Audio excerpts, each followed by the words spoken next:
வணக்கம். இது சீதாஸ் பேஜஸ். இன்றைக்கி ஜூலை 2 என்ன நாள்னா, இது பல காரணங்களுக்கான ஒரு முக்கியத்துவம் உள்ள ஒரு நாள். ஒரு ஃபன்னி நோட்டில் இன்றைக்கி நான் இந்த நாளை பற்றி சொல்லணும் அப்படின்னு ஆசைப்படுறேன். இது UFO டே. UFO அன்ஐடென்டிஃபையபிள் ஃப்ளையிங் ஆப்ஜெக்ட், அதுதான் UFO. அதாவது நம்ம பறக்கும் தட்டுகள் அப்படின்னு சொல்லுவோம்.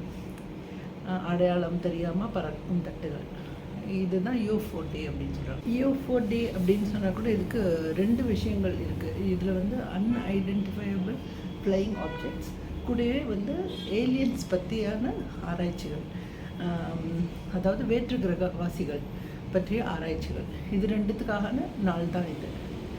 ஸோ இது நம்ம இந்தியாவில் கூட நிறைய பேர் பறக்கும் தட்டுகள் பார்த்தோன்னு சொல்லிட்டு அங்கே பார்த்தோம் இங்கே பார்த்தோன்னு நிறைய இப்போ வீடியோஸ் எல்லாம் வர ஆரம்பிச்சிருக்கு.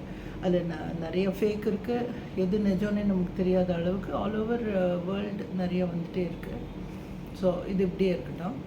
இப்போ என்னுடைய லைஃப் சின்ன வயசில் நான் நடந்த ஒரு விஷயம் இது என்னென்னா, நான் சின்ன வயசில் அப்போ பல்கியாக தான் இருப்பேன். சைக்கிள் கற்றுக்கணும் அப்படின்னு ரொம்ப ஆசைப்பட்டேன். எனக்கு ரெண்டு அண்ணாக்கிட்டேயும் ரொம்ப கெஞ்சி கேட்பேன். கேட்டு கடைசியில் 2 பேருமே ஒத்துக்கிட்டாங்க. முதல்ல பெரியவர், அப்புறம் சின்னவர், 2 பேரும் சொல்லிக் கொடுத்தாங்க. சொல்லிக் கொடுக்க முயற்சி பண்ணும் பொழுதே என் வெயிட்டை அவங்களால தாங்கி சைக்கிளை கொண்டு போக முடியல. சைக்கிள் அவங்க மேலே விழுந்து அடிபட்டு 2 பேருமே அம்மா என்னை கேட்கவே கேட்காத, நான் உன்னை சைக்கிள் கற்றுக் கொடுக்கவே முடியாது எங்களாலன்னு சொல்லி விட்டாங்க. ஸோ ரொம்ப சின்ன பொண்ணு நான். இப்போ எனக்கு சைக்கிள் ஓட்டுறதுக்கு ரொம்ப ஆசை. ஸோ இது எனக்கு மனசில் எப்போவுமே சைக்கிள் ஓட்டணும்னு ஒரு ஆசை இருந்துகிட்ருக்கும். அப்போ என்ன ஆகும்னா, எனக்கு கனவு வர ஆரம்பிச்சது. கனவில் நான் சைக்கிள் ஓட்ட ஆரம்பித்தேன்.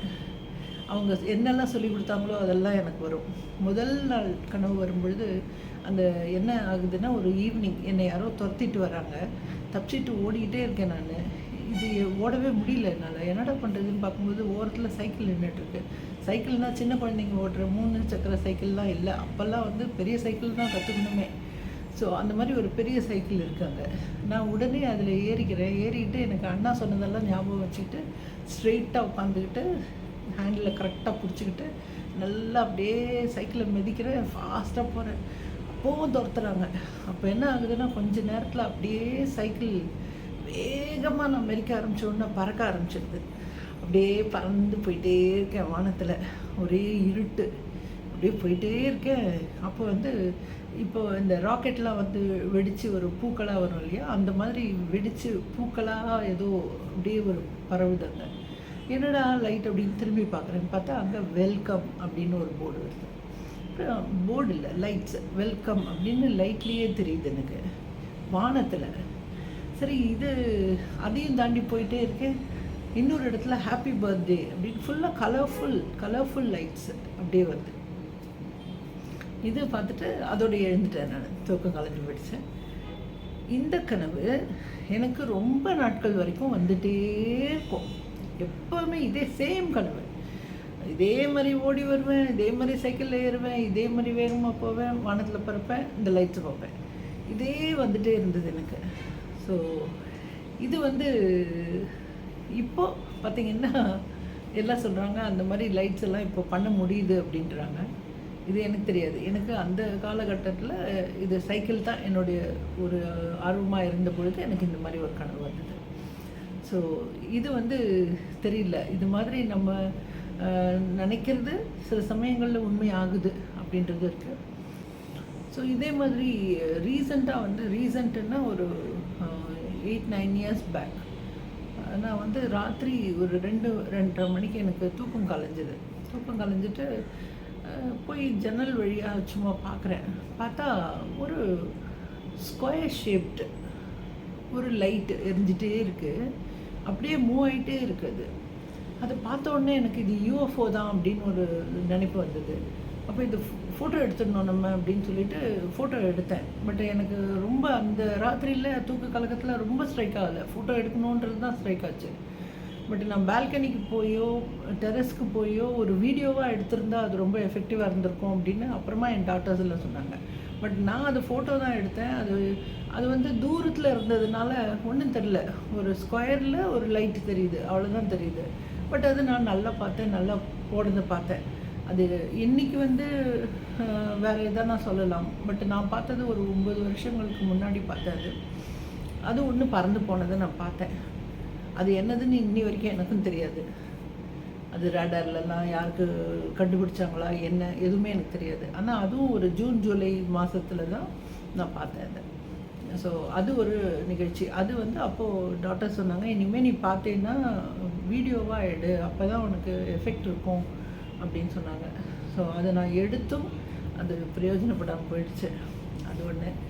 அடுத்தது வந்து யூஎஃப்ஓ வந்து இருக்கா இல்லையா அப்படின்னு பார்த்தீங்கன்னா, பிரிட்டன்ல ஆகட்டும், யூஎஸ் ஆகட்டும், நாசா ப்ளஸ் நம்ம இந்தியாலேயும் சரி நிறைய ஆராய்ச்சிகள் இதை பற்றி பண்ணிகிட்டு இருக்காங்க. இருக்குது இல்லை அது மாதிரிலாம் சொல்லிகிட்டு இருக்காங்க. லேட்டஸ்ட்டாக வந்து முன்னாலெல்லாம் ரவுண்டாக வரும், ஃப்ளையிங் சாசர்ஸ்ன்ற மாதிரி தான் சொல்லுவாங்க. இப்போ அது மாதிரி இல்லாமல் பென்சில் மாதிரியெல்லாம் வருதுன்னு சொல்கிறாங்க. நான் பார்த்தது ஸ்கொயராக இருந்தது. இது வந்து இதெல்லாம் ஃப்ளையிங் ஆப்ஜெக்ட்ஸ் தான். பட் என்ன எனக்கு தெரியாது, வேற்று கிரகத்துலேருந்து வர்றதா அப்படின்றதெல்லாம் எனக்கு தெரியாது. நிறைய ஆராய்ச்சிகள் போயிட்டுருக்கு. இருக்குது அப்படின்னு கான்ஃபிடெண்ட்டாக சொல்ல முடியலன்னாலும், இல்லை அப்படின்னும் கான்ஃபிடெண்ட்டாக சொல்ல முடியல. ஸோ அதனால் அது போயிட்டே இருக்குது. அடுத்ததாக பார்த்திங்கன்னா, நான் ஏன் இந்த சைக்கிள் கனவை சொன்னேன்னா, கனவுகள் நிறைய வருது. அது மாதிரி அதே மாதிரி எனக்கு ஒரு கனவு, இது வந்து ஒரு 2-3 வருஷத்துக்கு முன்னாடி வந்த ஒரு கனவு. இந்த கனவுல என்னன்னு பார்த்தீங்கன்னா, ஏதோ ஒரு எக்ஸிபிஷன் பார்த்துட்ருக்கேன். எக்ஸிபிஷன் பார்க்கும்போது ஒரு குட்டி பொண்ணு, ஒரு ஃபேராக ரொம்ப பியூட்டிஃபுல்லாக இருக்குது அந்த பொண்ணு. அந்த பொண்ணு வந்து சாரீ கட்டியிருக்கு. சாரீ கட்டிட்டு வந்து என்னை வந்து வாங்க வாங்க வாங்கன்னு சொல்லி கையை பிடிச்சி இழுக்குது. நான் வந்து என்னடா ஒரு குட்டி பொண்ணை கூப்பிடுதுன்னு இல்லாமல் அது கூப்பிட்டுட்டு போகுது. நான் பாட்டுக்கு போயிட்டே இருக்கேன். அது என்ன அப்படியே வெளியிலேயே எடுத்துகிட்டு போயிடுது. வெளியில் எடுத்துகிட்டு போயிட்டு போனால் வெளியில் ஒரு பிளேன் மாதிரி ஒன்று இருக்குது. அதுக்குள்ளே என்னை கூட்டிகிட்டு போயிடுது. அதுக்குள்ளே கூட்டிகிட்டு போய் அங்கே போன உடனேயே வந்து ஒரு பெட்டு போட்டு ஒரு ஆப்ரேஷன் தியேட்டர் மாதிரி ஒரு செட்டப் இருக்குது. அங்கே என்னை படுக்க சொல்லுது. நானும் படுத்துட்டேன். படுக்கிறேன். எல்லோரும் சுற்றி வந்து நிற்கிறாங்க. ஏதோ இன்ஜெக்ஷன்லாம் போடுறாங்க. எனக்கு அதுக்கு மேலே ஒன்றுமே தெரியல. அப்புறம் கொஞ்சம் நேரம் கழித்து நான் விழிக்கிறேன். அப்போ யாருமே இல்லை, அந்த பொண்ணு மட்டும் இருக்குது. அது திருப்பி என்னை கூட்டிகிட்டு வந்து எக்ஸிபிஷனில் விட்டுட்டு திரும்புது. அது திரும்பி போகும்போது பார்த்தா ஒரு ஏலியனாக தெரியுது எனக்கு. அதோடு எழுந்துட்டேன் நான். இது வந்து எனக்கு இது என்ன கனவுன்னு தெரியல அப்படின்னு நினைக்கும்பொழுது, வேறு சில யூஎஃப்ஓ ஏலியன் பற்றிலாம் படிச்சுட்டு இருக்கும்பொழுது,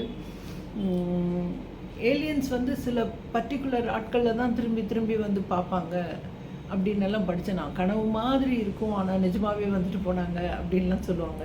ஸோ இது எனக்கே பயமாயிடுச்சு. இது என்ன கனவு, நிஜமாலுமே நமக்கு யாரானா வந்துட்டு போனாங்களா, நம்மளை எதனா எக்ஸ்பெரிமெண்ட் பண்ணாங்களா அப்படின்ற மாதிரி ஒரு பயம் வந்தது எனக்கு.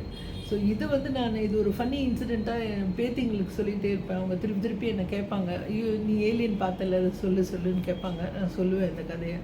ஸோ இது மாதிரி ஏலியன் கூட எனக்கு ஒரு எக்ஸ்பீரியன்ஸ். பட் ஏலியன் கூட பார்த்திங்கன்னா இப்போல்லாம் நிறைய வீடியோஸ் வருது. எது ஃபேக்கு எது நிஜம்னு தெரியாது.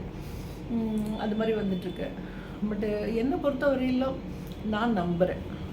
சீரியஸ் நோட்டில் சொல்லணுன்னா, எனக்கு வந்து யூஎஃப்ஓஸ் அண்ட் ஏலியன் ரெண்டுமே நான் நம்புகிறேன். ஏன்னு சொன்னால், எல்லோரும் கேட்குறாங்க, யூஎஃப்ஓ எல்லாருமே நம்பக்கூடியது தான். எல்லாருமே பார்க்குறோம், வித்தியாசமாக எதோ வந்துட்டு தான் இருக்குது, பார்த்துட்டு தான் இருக்கோம். இது வந்து உங்களுக்கு ட்ராவல் பண்ணுது, இந்த சைடில் ட்ராவல் பண்ணுது, அதனால் நல்லாவே தெரியும்.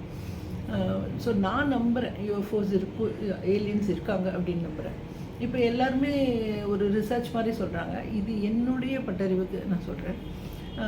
ஏர்த்தில் வந்து ஆக்சிஜன், நைட்ரஜன் இதெல்லாம் இருக்குது, கார்பன் டை ஆக்சைடு எல்லாம் இருக்குது. இதனால் மனுஷங்க உயிர் வாழறாங்க. மீதி இடத்துல அது மாதிரி இருக்காது அப்படின்னு சொல்கிறாங்க. பட் என்னுடைய திங்கிங் என்னென்னா, ஏர்த்தில் ஆக்சிஜன் இருக்குது, நம்ம ப்ரீத் பண்ணி வாழ்ந்துட்டுருக்கோம். பட் வேறு ஒரு கிரகத்தில் வேறு ஒரு கேஸ், ஆக்சிஜன் இல்லாத அதே மாதிரி வேறு எதையாவது ஒரு வாயுவை வந்து அவங்க இன்ஹேல் பண்ணி ஏன் உயிர் வாழக்கூடாது அப்படின்றது என்னுடைய ஒரு சிந்தனை. நம்மள மாதிரி தான் இருக்கணும்னு இல்லை, அவங்க வேறு மாதிரி கூட இருக்கலாம் இல்லையா. இப்போ உருவத்தில் எல்லாமே மாறுபட்டு இருக்கும்போது ஈவன் அந்த உள்ளே இழுக்கிற வாயு வெளியே விடுற வாயு கூட வேறையாக இருக்கலாம் இல்லையா அப்படின்றது என்னுடைய ஒரு சின்ன திங்கிங்.